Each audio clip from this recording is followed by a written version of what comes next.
Greetings, Mega Man fans, and welcome back to the Mega Man 42 LPA. I'm going to warn you all now, the next stage we're tackling has, in my opinion, the worst song in the game, at least among the stage music. Yes, we're going after Sandman, who is very much themed after the actual Sandman, the one who gives dreams and such. Anyway, this is his stage, which is obviously meant to be some kind of night or dream-based spot, with a very distorted sounding lullaby tune in the background. Anyway, let's try to do this quickly. Our first real enemy encounter here are these little sleep met enemies. They're meteor type enemies that will float upwards and then shoot shots to both sides of themselves. They can be really irritatingly difficult to kill, simply because they can be really hard to wake up sometimes.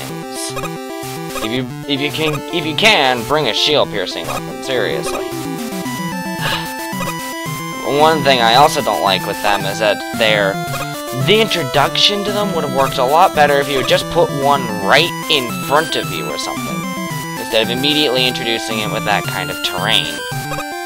Because while you can learn how it works very easily, it's kind of, you know, it's kind of hard to kill in retaliation. And here we have this weird poker chip looking thing, which has a really freaking high bounce. Like, wow. I wonder what... Oh, you're kidding me! Okay, bouncy beds. And I'm willing to bet anything that those poker chip things were affected by them. This is not good. The poker chip enemies should not be introduced in tandem with the bed like this. Besides the bed affecting you, you really have no reason to assume that it affects the chips in such a manner.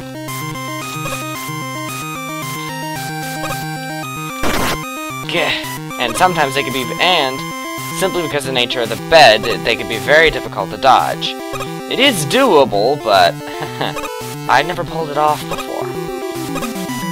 While I can applaud the bed for being a halfway interesting gimmick, the fact is, with the way it's used alongside these poker chip things, it ends up being more annoying than anything, which is kind of disappointing. What the? Well, that was odd enemy spawn. And this Met really wants us dead, as clearly evidenced. Blasted thing. And the knockback of the game has decided to pay me a rather stern visit. Hey, Faye. Oh well. I did pick up another life, so it's not like I lost much. Just time. And of course, this does mean I have to go back through this section again. That was a terrible idea. And I knew it. Haha! Okay, ow, yes! I am learning. Learning is good.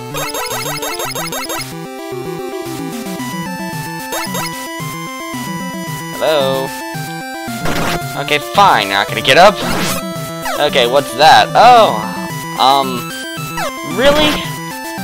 A poker chip? Well, I'm trying to learn how this enemy works? Seriously? Anyway, this is Big Beak. It pops open and fires a shot upwards that splits into an arcing spread of 3 shots. It's not actually shielded, so just kill it. Okay, I don't like the looks of this. Oh dear, am I gonna get killed again? Before even reaching a single checkpoint? Oh, okay, maybe not, I did get some health. Don't like those poker chips. At least there's some form of difficulty. and these are Sabre Joes. They jump, and they will slash at you when you get too close to them. If you are calm and patient, they are absolutely some of the saddest enemy types in the game, being really absolutely no threat to you. Tooth Fairy, on the other hand, I hope you like dodging, because she has a fair amount of health, will move towards you, and fire the teeth at you and well, she definitely has some nice aim. So, Tooth Fairy is actually kind of a threat. Her introduction is also handled nicely, since the terrain, and just her general placement, allows you to see how she behaves, ideally without you getting too terribly hurt. And given Big Beak not being shielded, he doesn't really do much to threaten you.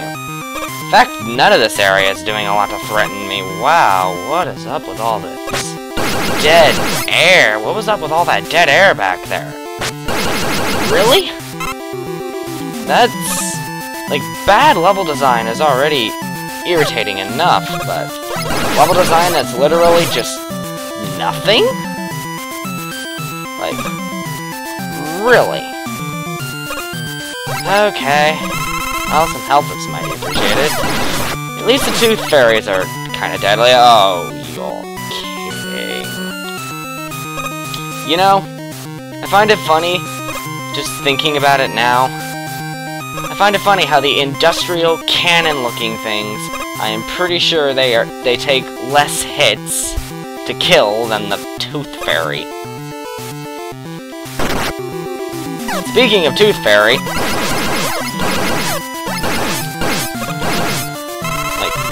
okay, there. Oh, please don't throw another bed at...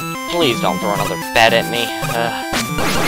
Seriously, those chips on the bed can just get really annoying. This is why you don't eat snacks in bed, people. You never know when they'll turn into bouncing homicidal... You never know when they'll be bouncing homicidal chips out to kill you. And the sleep meds here are probably at their wimpiest in the entire stage. Which is quite something. And that was Sandman's stage. Can you tell I'm not a big fan of this one? The bed thing is a mildly interesting gimmick, but the way it is used alongside the poker chip enemies just gets really infuriating if you don't know how to do it. And even if you do, like, this is the kind of stage that would take me a lot of practice to get through without tanking a ton of hits. Which... I can't say I appreciate that. The only enemy here I really like are the Tooth Fairies. They're nice and threatening, but not obscenely so. The sleep meds are irritating because good luck hitting them half the time. I've already been over why I don't like the poker chips. The Big Beak dies way too easily and is in terrible positions to actually be a threat to you. And Sabre Joes, well, we all saw how easily I took care of them. And besides the bed, it's like there's so much dead air in this stage as well. Like, it didn't do a lot. Which I think is almost worse than having a truly bad stage. Like, I won't deny that this stage is bad, but I think the worst part is that it's bad, and when it isn't bad, it's boring. And boring is not what you want in a game. Ever. Because when the player gets bored, they stop playing. And generally speaking, last time I checked, developers tend to want players to play their game, don't they? Anyway, Sandman himself gets a bit of a bad rep, I find. There's a number of people I've seen, namely LPers, who really don't like fighting this guy. Even though really, even without roll, he just takes a little bit. He's really not hard. You just have to know what you're doing. So, as you can see, he has two major attacks. If he runs towards the right, get moving. If you're playing Mega Man, start running away from the wall. Like so. And if you just keep that in mind... Oh! Like, that's pretty much the only time you're ever gonna see him hit me. Never mind, that's new. Oh, you can see what happens when he puts you to sleep. Wow. Okay, I said this guy was easy. Evidently, I lied. I didn't know he actually had the ability to play you like that. Okay. I'm forgetting how I had to fight this guy. Alright. I'll take a mulligan. Okay.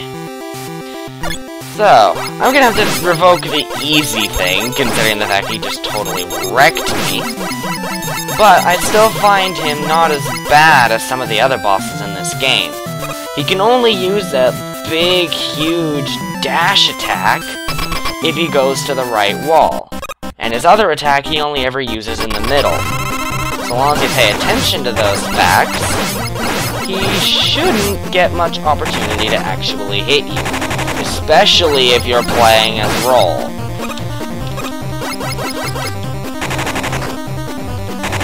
Like, Sandman is probably one of the easier bosses, too. Sandman is one of the reasons why Roll is the stronger of the two characters.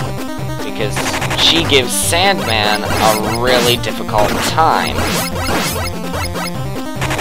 And I mean really difficult. As clearly evidenced, he didn't really stand that much of a chance when I stopped goofing. Like, the main thing I find about him, if you're playing as Mega Man, if you see him run past the middle and he's running to the right, start running after him. Like, don't even stop and think about it. If he runs past the middle and towards the right side of the room over here, if he's running this towards here, you run after him if you're playing as Mega Man. If you do that, then chances are you will avoid his big sand dash attack. Chances are. And then otherwise, if he's running towards the middle, run away from him and towards the left wall. He doesn't have any attacks that he can use from the left wall, he'll just run into it and then run back forward. So while, yes, he is a random boss, the fact that he has so few places to attack from means he is far more predictable than most of the bosses in this game. So yeah, he could be a little irritating, but honestly, compared to some other bosses that this game can throw at you, at least that one defeat I had, still felt like it was my fault. Anyway, for defeating Sandman, we pick up his master weapon, which is the Sleeping Sand. Sleeping Sand is a mostly melee-ranged sand burst. I say mostly because it does fall downwards ever so slightly. Any enemy that you catch with it, as the name implies, you put them right to sleep. And by doing that, they're basically out of your way, perhaps even permanently. I don't know for sure. I don't know for sure whether or not they can wake up. That would be a terrible fate, being stuck to sleep forever and ever. Who would want that, eh? Anyway, quick showing of my password. Hopefully it works compared to Artman's password, because that didn't. Give you a password system and it doesn't even make it work. Beautiful. Anyway, with that, we've killed Sandman and ended the threat of his terrible music forever. I really don't like that song. So with that, thank you all very much for watching. I do hope you enjoyed this episode, and I shall see you for the next one. At least, hopefully. Till then, goodbye!